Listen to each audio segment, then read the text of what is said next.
Hey Sean, get the fuck tape. Got too many leaks this week. Now that's a lot of damage!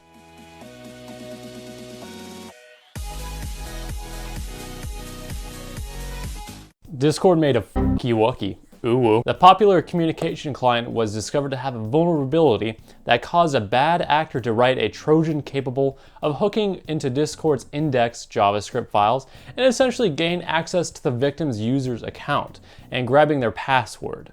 While the malicious file, deemed Anarchy Grabber 3, can't be distributed through Discord's official update process, it can be acquired by someone messaging you files they claim are cheats or guides. A zero-day exploit like this is unfortunate for the ever-popular communication client, and it certainly isn't the first time Discord has been affected by such a vulnerability. But I can't wait for the entire world to get infected with Stuxnet because someone found a vulnerability in Zoom.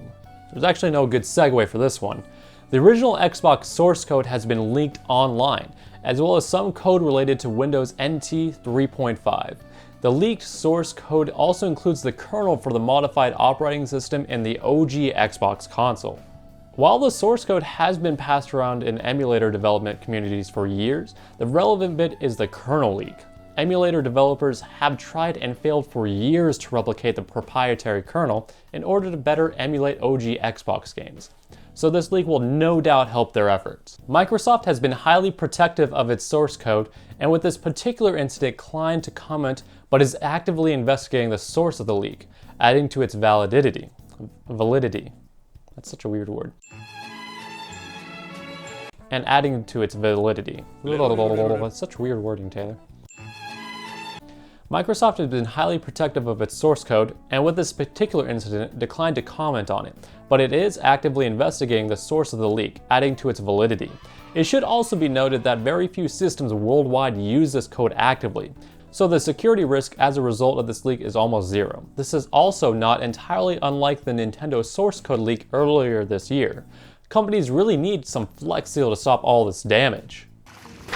Speaking of leaks, an Intel Core i9-10900K review accidentally leaked before the review embargo was officially lifted. Chinese tech channel TechLab on Bilibili, which is the essentially Chinese YouTube, released a review, which turned out to be in line with other reviews that were released within Intel's review guides. The reason why this is a topic is because it highlights leak culture in the media, and in my opinion, it's getting to be a problem.